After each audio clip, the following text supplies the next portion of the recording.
জয় ভৈরব বাবা, জয় মা কালী, জয় শ্রীশ্যাম। আমি অ্যাস্ট্রোসায়ন ওরফে শান্তন সেন চলে এসেছি 28শে জানুয়ারির অ্যাঞ্জেল গাইডেন্স নিয়ে। দেখবো অ্যাঞ্জেলসরা কি বলছে। Expect powerful change. আজকের দিন 1, আজকের দিন 2। তো কিছু কিছু ক্ষেত্রে আপনারা নতুন শুরু করতে পারেন, নতুনভাবে জীবনটাকে দেখার একটা জায়গা তৈরি হবে, ট্রান্সফরমেশন আসার চান্স আছে।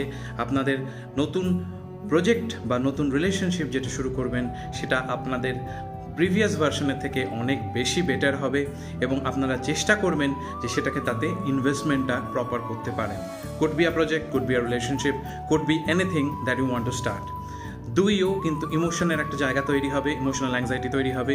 চন্দ্রের দিকে একটু নজর দিতে হবে, নুনের রেমেডিটা সবসময় করবেন, বেশি করে জল খাবেন আর মায়ের সঙ্গে সম্পর্ক ঠিক করে নেবেন। হার্টের কিছু সমস্যা হতে পারে, মাথা ঠান্ডা রাখবেন, স্ট্রেস নেবেন না। ভালো থাকুন, সাবস্ক্রাইব করে দিন।